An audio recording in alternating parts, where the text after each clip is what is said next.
எத்தனை சாமி வந்ததையா இது எந்தெந்த சாமி தந்ததையா எத்தனை பாட்ட சொன்னதையா சுத்துற பூமி கண்டதையா அடிச்சு வீசும் காத்துலையும் அந்த தகப்பனாச சுத்துதையா பிடிச்சு பூக்கும் விதையிலும் ஒரு வம்சத்து கதையே உள்ளதையா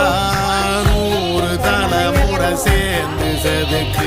ஈர நலம் இது பாறையா